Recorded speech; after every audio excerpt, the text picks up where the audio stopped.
Welcome students, 10th standard science, 13th chapter, magnetic effect of electric current. Last दो sessions में हमने chapter के दो पार्ट्स पहले ख़त्म कर दिए हैं। The first was all about magnetic field lines, their characteristics, how to determine their direction.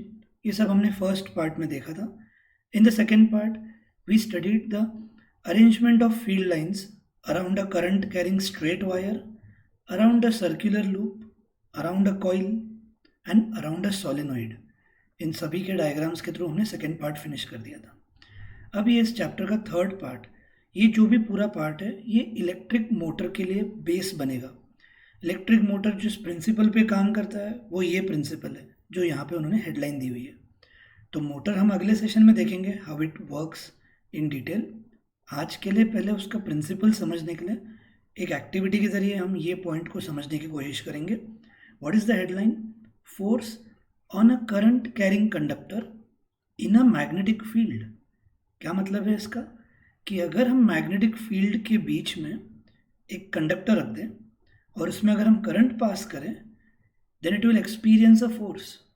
फिर से एक बार, अगर हम मैग्नेटिक फील्ड यानी दो मैग्नेट्स के बीच में अगर हमने करंट कैरिंग वायर या करंट कैरिंग कंडक्टर रखा, it will experience a force and it will get displaced। यही समझने के लिए पूरी एक्टिविटी एक पढ़ेंगे which is very important, third very important activity. मैंने पहले दो पार्ट्स पे भी एक एक इंपॉर्टेंट बता के रखी है एक्टिविटी कौन सी है। Let's start. We have learn that an electric current flowing through a conductor produces a magnetic field, no doubt, and this field so produced can even exert a force on a magnet placed in the vicinity of the conductor. कोई surrounding में अगर आपने magnet लाया तो ये current carrying conductor की वजह से जो मैग्नेटिक फील्ड तैयार हुई है वो आजू बाजू में रखे हुए मैग्नेट पर फोर्स एक्सर्ट कर सकती है। हमने कंपास निडल के थ्रू एक्टिविटी देखी थी and needle itself is a magnet in that case. तो करंट कैरिंग कंडक्टर से प्रोड्यूस होने वाली मैग्नेटिक फील्ड कंपास निडल को भी डिफ्लेक्ट करा सकती है, मतलब it exerts a force on a magnet placed in the nearby of the conductor. French scientist Andre Marie Ampere, याद आना चाहिए आपको, the one who discovered the concept of current ammeter. He suggested that magnet must also exert an equal and opposite force on the current carrying conductor. कि यहाँ पर अभी हमने क्या बात पढ़ी कि एक वायर से अगर करंट पास हो रहा है तो उसके सराउंडिंग एरिया में मैग्नेटिक फील्ड बन जाएगी, और वो मैग्नेटिक फील्ड कोई आजू बाजू में अगर हमने मैग्नेट रखा है उस पर फोर्स एक्सर्ट करेगी, correct. But the magnet will also exert an equal and opposite force on the current carrying conductor. ये बात बोली जा रही है और यही हम इस एक्टिविटी के जरिए देखेंगे, and this is based on the third law of motion, right. So the force due to the magnetic field acting on a current carrying conductor can be demonstrated through the following activity। मतलब दोनों एक दूसरे पर force exert करेंगे, ये बात को समझना ज़रूरी है। तो ये ध्यान से एक्टिविटी समझ के लेना कि क्या करना है। एक हॉर्स शू मैग्नेट जिसका शेप इस तरह से है और उसके बीच में एक करंट कैरिंग कंडक्टर रखना है। तो आपको अपने पहले दो fingers, thumb and first finger से ऐसा शेप क्रिएट करना होगा और उसके बराबर बीच में हॉरिजॉन्टली पेन या पेंसिल रखा, ऐसे इमेजिन करो। ये थोड़ा 3 डायमेंशनल डायग्राम है इसलिए आपको थोड़ा दिक्कत लगेगा इसमें ये समझने के लिए, बट याद रखना है जैसा आपको मैग्नेट का शेप दिया है वैसे आप अपने लेफ्ट हैंड के फर्स्ट दो फिंगर्स को बेंड करा दो एंड उसके सामने हॉरिजॉन्टली पेन या पेंसिल रखना है। This is that way you have to imagine. Take a small aluminium rod using 2 connecting wires, suspend it, मतलब फ्रीली सस्पेंडेड किया है, 2 वायर्स के बीच में लटका दिया है इसको। Place a strong horseshoe magnet in such a way that this current carrying rod should lie between the 2 poles with the magnetic field directed upwards. मतलब क्या करना है कि ये मान लो हॉर्सशू मैग्नेट हॉरिजॉन्टली है, उन्होंने बोला है ऐसे आपको अरेंज करना है that the magnetic field should be directed upwards. That means what? North pole नीचे रहना चाहिए एंड साउथ पोल ऊपर रहना चाहिए। So we can say that the magnetic field is directed upwards, correct. And imagine करो इसके बीच में आपने एक रॉड रख दिया है, one end is towards you, other end is away from you, ऐसे अपने परपेंडिकुलर रखा हुआ है, ठीक है। आपको ऐसे ध्यान रखना है। मैग्नेट इस तरह से है और आपको बीच में pen perpendicular to the screen ऐसे रखना है, मतलब एक एंड पेन का आपकी तरफ रहेगा, दूसरा and will B exactly opposite from you. तो ऐसा ये रॉड है जो इधर आपको 3 डायमेंशनल की वजह से स्लांट दिखाई दे रहा है, otherwise it is placed exactly in between these 2 poles. अगर इसका साइड व्यू इमेजिन करें तो ये ऐसा दिखेगा, मतलब ऐसा आपको दिखेगा, रॉड इस तरह से एक्सटेंडेड रहने वाला है। ओके, तो ये दिमाग में रखना है point. So magnetic field is directed upward. Put the north pole of the magnet vertically below and the south pole vertically above the aluminum rod. The same thing is done here. North pole of the magnet is vertically below the rod and south pole is above the rod. Okay. Connect the aluminum rod in series with the battery, key and rheostat. तो ये wires के जरिए आप देख सकते हो। ये horseshoe magnet को भी एक स्टैंड लगाया हुआ है, नो डाउट ये क्या हवा में फ्लोट नहीं होने वाला, तो ये एक स्टैंड के जरिए यहाँ पे रखा है। और रॉड को फ्रीली सस्पेंडेड क्यों बोला है, बिकॉज वायर्स के जरिए वो लटकता रहा है बीच में, और ये बैटरी और की को कनेक्टेड है। Now pass the current through the aluminium rod from end B to A. तो एक एंड ए बोला गया और ये बी, और अब ये डायरेक्शन में करंट पास हो रहा है। एरो ऐसे बना देता हूँ मैं आपके अंडरस्टैंडिंग के लिए, और जस्ट अ मिनट। तो एंड बी टू एंड ए आपको करंट पास करना है। ये अब आपके हाथ में है, आपके पास बैटरी के टर्मिनल्स है, आप उनके ज़रिए तय कर सकते हो कि करंट कैसे पास करना है। So end B to A मतलब इमेजिन करो वापस फिर से 2 फिंगर्स लेफ्ट हैंड के as north and south pole, और आपने अगर पेन बराबर बीच में रखा है, so the end away from you is B end and the end towards you is A end. तो अगर करंट बी टू ए आ रहा है, मतलब इमेजिन करना है करंट आपकी तरफ आ रहा है, आपने पेन अपने चेहरे के सामने रखना है बराबर उन 2 मैग्नेट्स के बीच में ऐसे। तो बी टू ए मतलब करंट आपकी तरफ आ रहा है, you have to imagine that way. तो जब इसमें करंट पास करना हमने शुरू किया, what we see is it is observe that the rod is displaced towards the left. It is observe that rod gets displaced towards the left, यानी थोड़ा swing होते हुए मैग्नेट्स 2 बराबर ऊपर हैं, तो ये रॉड को लेफ्ट या राइट में झूलने के लिए बिल्कुल जगह दी गई है। रॉड ये पूरी तरह से लेफ्ट में डिस्प्लेस होगा, फ्रीली सस्पेंडेड है, लेफ्ट में डिस्प्लेस हो जाएगा। So you will notice that rod gets displaced. Now why is that, ये बहुत समझना जरूरी है, इंपॉर्टेंट है। तो एक ध्यान रखो point, why is the reason, why is rod getting displaced.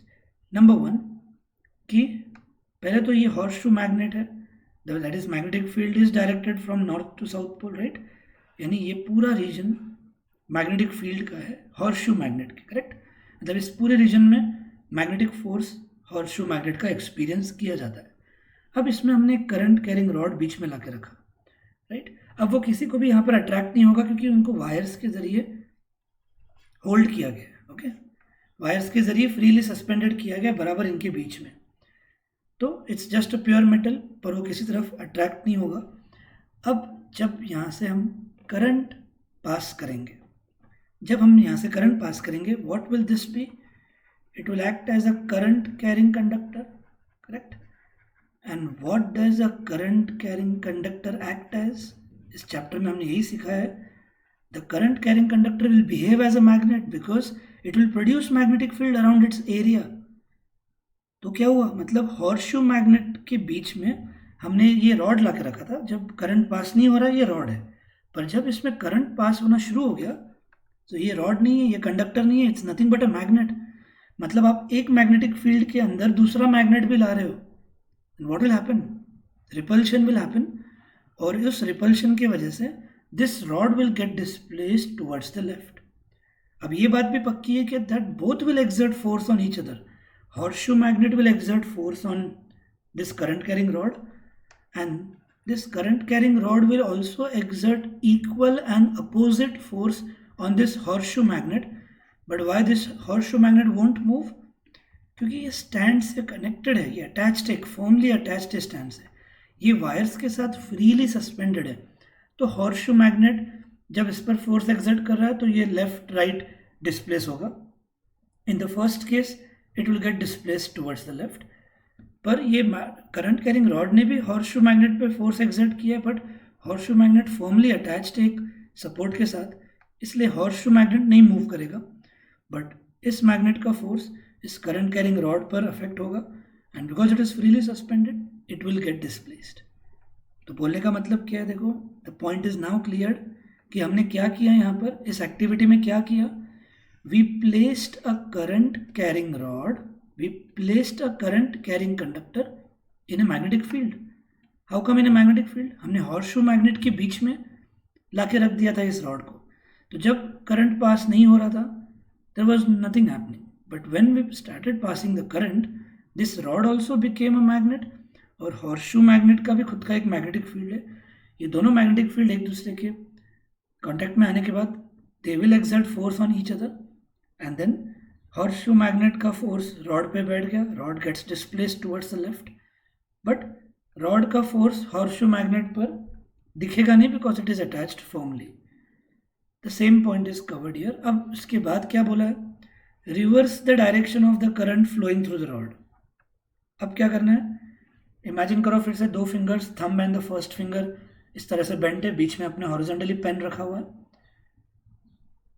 One end is facing towards you, other is away from you. अब ए टू बी मीन्स आपको ऐसे इमेजिन करना है the current is going away from you.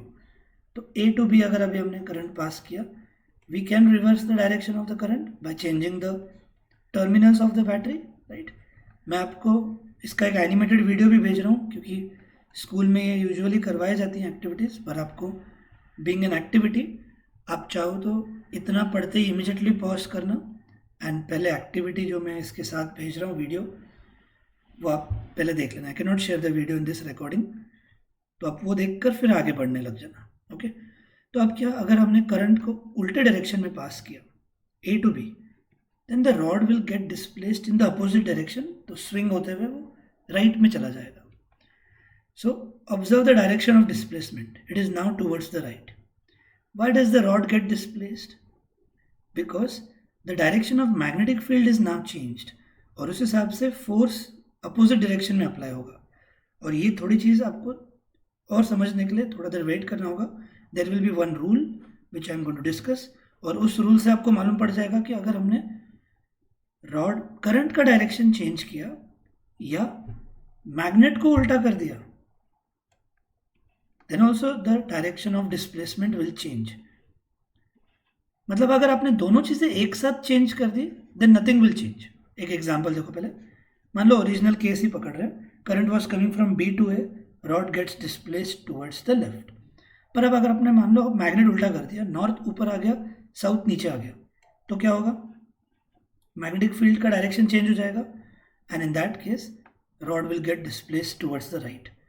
मतलब आपने अगर कोई भी एक चीज़ अगर चेंज कर दी, सुनो वापस, डायरेक्शन ऑफ मैग्नेटिक फील्ड यहाँ पर एक बहुत इंपॉर्टेंट टर्म है, और डायरेक्शन ऑफ करंट। तो फर्स्ट केस इमेजिन करो, जो ओरिजिनल केस था, यहाँ नॉर्थ है इधर साउथ है and current B to A आ रहा है, the rod will get displaced towards the left. ये ओरिजिनल केस था, करेक्ट।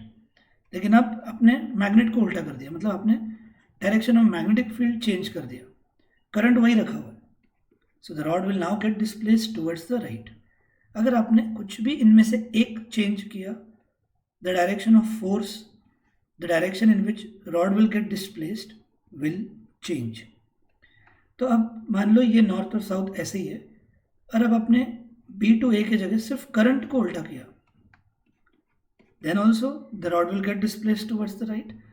और अगर आपने दोनों चीज़ें रिवर्स कर दी कि करंट ए टू बी कर दिया और मैग्नेटिक फील्ड भी उल्टा कर दिया कि इधर नॉर्थ और इधर south, then there won't be any change. मतलब आपने देखो करंट भी उल्टा कर दिया और मैग्नेटिक फील्ड भी उल्टी कर दी, the rod will get displaced towards the same side. So if either of one is changed, then the direction of force changes.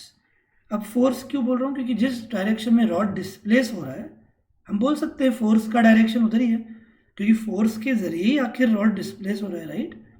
So key words to remember in this activity is direction of magnetic field, that is one important thing, direction of current, ये भी हम तय करेंगे, and force का direction हमको इस activity के जरिए मालूम पड़ने वाला है। फिर से सुनो, how come direction of magnetic field is up to us, because horseshoe magnet कैसे रखना है ये अपने हाथ में, नॉर्थ ऊपर और अगर साउथ नीचे रखा then magnetic field is directed downwards, correct. And अगर अपने जो ओरिजिनल केस था नॉर्थ नीचे और साउथ अगर ऊपर रखा, that means what, magnetic field is directed upwards, तो डायरेक्शन ऑफ मैग्नेटिक फील्ड अपने हाथ में है, करंट का डायरेक्शन भी अपने हाथ में है कि ए टू बी पास करना है या बी टू ए, राइट। और इन दोनों के ऊपर बेस्ड हमको क्या मालूम पड़ता है, where is the rod getting displaced, either towards the left और राइट, और रॉड जहाँ डिस्प्लेस हो रहा है मतलब फोर्स का डायरेक्शन हमको यहाँ से मालूम पड़ता है। तो मैं ऐसे लिख देता हूँ that these two things are given to us and this will be obtained, right. और टू फाइंड लिख सकते हैं हम कि हमको फोर्स कहाँ एक्ट हो रहा है, ये एक्टिविटी के जरिए मालूम पड़ता है, करेक्ट। ये बहुत ज़रूरी है समझना, इन तीनों को कंबाइन करके ही एक हम रूल सीखने वाले हैं to determine the direction of the force. हमने ऑलरेडी इसके पहले भी एक रूल देखा हुआ है, try to recall, it was right hand thumb rule, which was to find the direction of magnetic field lines around a straight current carrying conductor. Around a straight current carrying conductor, magnetic field lines are in the shape of concentric circles. तो जिसमें हम direction के लिए word use करते हैं clockwise और anti clockwise, तो उसके लिए यूज होता है राइट हैंड थंब रूल। आज हम एक नया रूल सीखेंगे कि अगर मैग्नेटिक फील्ड का डायरेक्शन मालूम है और अगर करंट का डायरेक्शन मालूम है तो हमको डायरेक्शन ऑफ फोर्स हम फाइंड कर सकते हैं through Fleming's left hand rule. तो राइट हैंड लेफ्ट हैंड ये सब दिमाग खराब कर सकते हैं अगर आपने समझ के नहीं किया तो इस एक्टिविटी का मेन आउटकम क्या है, जो अभी मैं सेंटेंस बोल रहा हूँ will become the principle behind electric motor, and that is very important 1 mark question. What is the principle behind electric motor? The principle is when a current carrying conductor is placed in a magnetic field it will experience a force. When a current carrying conductor is placed in a magnetic field, it will experience a force. Why? Because current carrying conductor will behave as a magnet, और एक magnet को हम दूसरे magnetic field के बीच में लाके रख रहे हैं, they will exert force on each other. पर हॉर्सशू मैग्नेट फर्मली अटैच्ड होने की वजह से वो कुछ मूवमेंट नहीं दिखाता, पर ये फ्रीली सस्पेंडेड रॉड या कंडक्टर फोर्स एक्सपीरियंस करेगा and it will displace towards left or right depending upon the direction of magnetic field and direction of current. Okay, अब एक बहुत इंपॉर्टेंट चीज बतानी है, when will this rod experience maximum force? When will this rod experience maximum force? When these two are perpendicular to each other. Whenever direction of magnetic field and direction of current is perpendicular to each other, the rod will experience maximum force. तब क्योंकि इनके force एक दूसरे को ज़्यादा अच्छे से cross cut कर पाएंगे and will be able to exert force on each other. तो मैक्सिमम फोर्स एक्सपीरियंस करने के लिए अरेंजमेंट जो पहले बताई थी वही ध्यान रखो कि आप अपने लेफ्ट हैंड के फिंगर और फर्स्ट थंब और फर्स्ट फिंगर को ऐसे शेप में हॉर्सशू मैग्नेट के रखो स्क्रीन से रिलेटेड करके, और बीच में जब आपको पेन रखना है तो मैंने आपको तभी बताया था कि पेन आपको आपके चेहरे की तरफ पॉइंट हो रहा है ऐसे रखना है। तो आप देख सकते हो, इमेजिन करो कि magnetic field is directed upwards, right. तो आपके अगर फिंगर्स में देखें तो थंब से फर्स्ट फिंगर तक ऊपर जा रहा है मैग्नेटिक फील्ड, और आपने उसमें बीच में पेन रखा है horizontally which is a current carrying conductor, और करंट का डायरेक्शन और मैग्नेटिक फील्ड का डायरेक्शन आप देख सकते हो is perpendicular to each other.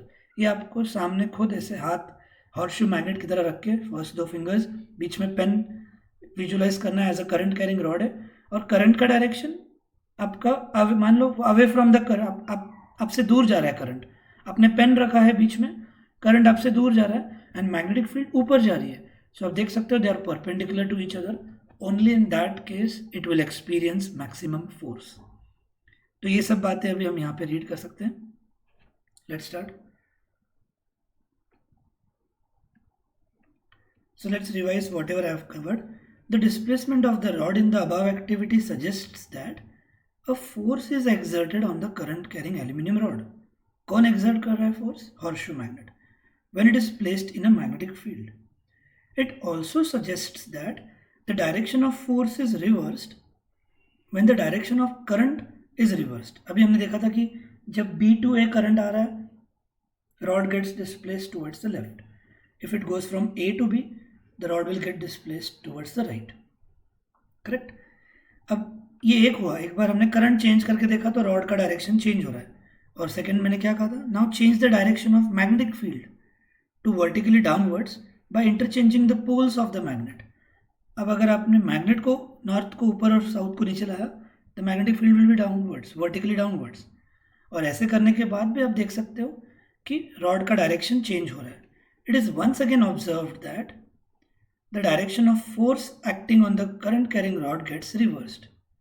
It shows that the direction of force on the conductor, अभी हमने डिस्कस किया, जो भी डायरेक्शन ऑफ फोर्स है, मतलब भी जिस डायरेक्शन में रॉड डिस्प्लेस हो रहा है, depends on which two things. It shows that the direction of force on the conductor depends upon number 1 direction of current and number 2 direction of magnetic field. And experiments have shown that displacement of rod is largest, that means it will experience the highest force when the direction of current is at right angle to the direction of magnetic field. तो ये चीज़ का ध्यान रखना है कि activity में भी बता दिया गया है कि हॉर्सशू मैग्नेट के बराबर बीच में पेन रखना है, जिससे आपको दिखना चाहिए कि करंट का डायरेक्शन और मैग्नेटिक फील्ड का direction they are perpendicular to each other. In such a condition we use a simple rule to find the direction of force on the conductor. तो अब जो हम रूल पढ़ने जा रहे हैं वो किस चीज़ के लिए है? To find the direction of force. आपको रूल का स्टेटमेंट, रूल का नाम तो मालूम होना ही चाहिए, but it is used for what, it is used for what और टू डिटरमाइन व्हाट, ये भी बहुत ज़रूरी है जानना. तो जैसे Fleming's right hand thumb rule name था, स्टेटमेंट आपको मालूम है, was used for what, was used to determine the direction of field lines around a straight current carrying wire. Now we are moving to a new rule, that is Fleming's left hand rule. And why it is used? It is used to determine the direction of force acting on a conductor. If we know these two things, अगर ये दो चीज़ें पता रहे तो हम direction of force easily पता लगा सकते हैं. Okay, so let's start. क्या रूल है देखते हैं.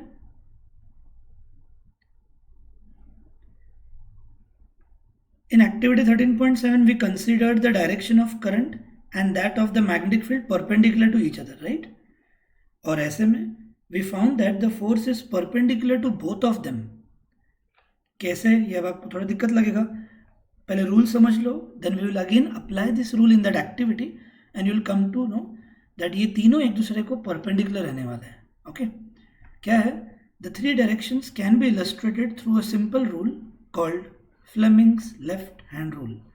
And here is the statement and this diagram can be drawn in exam. ये तीनों एक दूसरे को परपेंडिकुलर है. Stretch the first 3 fingers of your left hand. Stretch according to this rule यहाँ से शुरुआत होती है. Stretch the first 3 fingers of your left hand, the thumb, the फोरफिंगर and the middle finger of your left hand, such that they are mutually perpendicular to each other. अगर आप कोई भी 2 fingers के बीच में एंगल देखोगे, आपको 90 डिग्री दिखना चाहिए. समझ गए? सो तीनों फिंगर्स आपको स्ट्रेच करने, they are all perpendicular to each other. So अगर आप लेफ्ट हैंड सामने रख के कर रहे हो और आप एक अरेंजमेंट ऐसे कर सकते हो, thumb should point upwards, then the first finger, forefinger should point towards the right.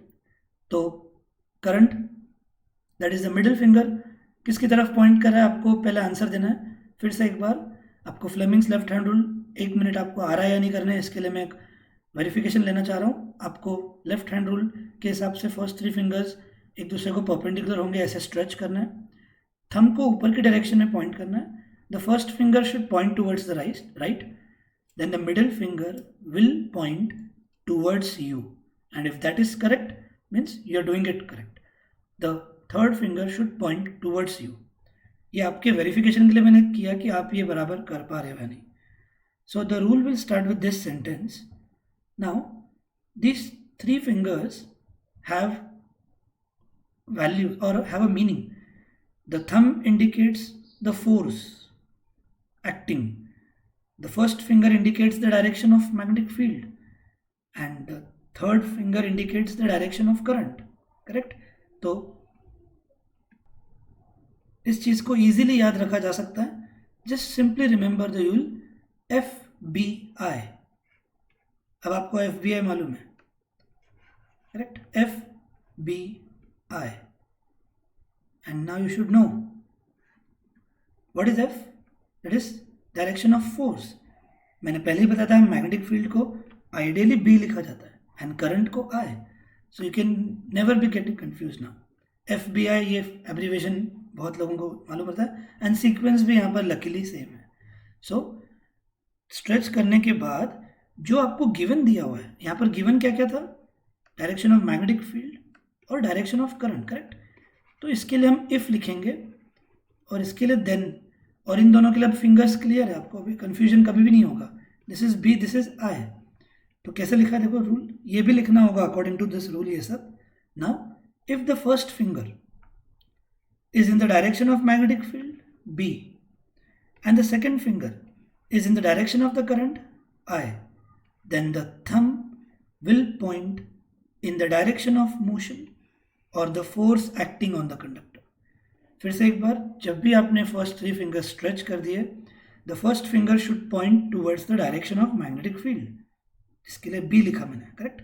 The second finger should point towards the direction of current. अगर आपने फर्स्ट और सेकेंड फिंगर को बराबर अरेंज करके रखा है, then the thumb will give you the direction of force acting on the conductor. And we can apply the same rule here as well. 2 minute. और अब रॉड लेफ्ट में displace क्यों हुआ एक टाइम पे और राइट पे डिस्प्लेस क्यों हुआ, ये सब चीज़ें अभी आपको क्लियर हो जाएंगी. This and was just a minute, A end and B end. Okay, this is A end and B end, and current इस तरह से पास हो रहा है और magnetic field was directed upwards. अब सभी को लेफ्ट हैंड रूल अभी फॉलो करना होगा. आपको मैंने कहा था कि पेन बराबर हॉर्सशू मैग्नेट के बीच में ऐसा रखा गया that one end is pointing towards your face and other end is pointing away from your face. Okay, तो दिमाग में रखो, the current is coming from B to A, means current आपकी तरफ आ रहा है. Okay, so which finger should point towards you then? Current का डायरेक्शन इंडिकेट करने वाला फिंगर कौन सा है? FBI, द थर्ड फिंगर, मतलब second finger, right? Thumb first finger, second finger. The second finger should point towards you. Current B to A आ रहा है, correct? Where should your fore finger point towards? The magnetic field is directed upwards. सभी को activity करनी है, easily आप रख सकते हो. स्टडी टेबल या डेस्क पे हाथ रखो एंड इजीली पॉसिबल है. Second finger towards you, first finger upwards because that indicates the direction of magnetic field, and clearly दिख रहा है that the thumb is pointing towards left. That means the force will act on the left side, hence rod gets displaced towards the left. ये activity करना ही है सभी को. Magnetic field is upward not to south, first finger fore finger upward. Current आप ऐसे मत देखो, करंट आपकी तरफ आ रहा है, याद रखना. मैं यहाँ पे नहीं बता पाऊंगा, तो आपकी तरफ आ रहा है तो second finger towards your face and then the thumb will indicate that the rod will get displaced towards the left. Now case 2. अब इमेजिन करो करंट अपोजिट डायरेक्शन में जा रहा है, आपको बराबर हाथ उल्टा रखना होगा. सो अब क्या होगा? The first finger remains in upward direction, the second finger will now go away from you, correct? आपको वर्टिकली हाथ रख के ये एक्टिविटी करनी है, and then the thumb will indicate that the force is exerted on the right side. So hence we have now applied Fleming's left hand rule in this activity as well, and I hope आपको ये पूरा clear हुआ रहेगा. And now devices that use current carrying conductor and magnetic field include motor, generator, loudspeaker, microphone and measuring instrument. In the next section we will study about electric motor. Generator आपको cancel करके रख दिया है. Okay, so now we move to this example which is very important और ये exam में भी पूछा है. सॉल्यूशन ना देखते हुए आप पहले अपने हिसाब से ट्राई करो. Okay, so read the question. One more application of Fleming's left-hand rule. An electron enters a magnetic field. An electron, देख सकते हो, electron is entering the magnetic field at right angle to it, as shown in the figure. What will be the direction of force acting on the electron? To the right, to the left, out of the page, into the page. अब सबसे बड़ी गलती student से यहाँ पे क्या होती है कि वो ईमानदारी से सब करेक्ट लेने जाते हैं कि magnetic field is towards from left to right है, so first finger will point from left to right, clear. Electron are going downwards, correct. So second finger will go downwards. And where is thumb pointing then? Thumb is pointing towards you, और towards you के लिए आप option क्या लिखोगे? Out of the page. आप इसी के सामने हाथ रख दो, लेफ्ट हैंड मैग्नेटिक फील्ड के डायरेक्शन में, सेकेंड फिंगर इलेक्ट्रॉन के डायरेक्शन में. थंब क्या इंडिकेट कर रहा है? Out of the screen, out of the page. But that is wrong.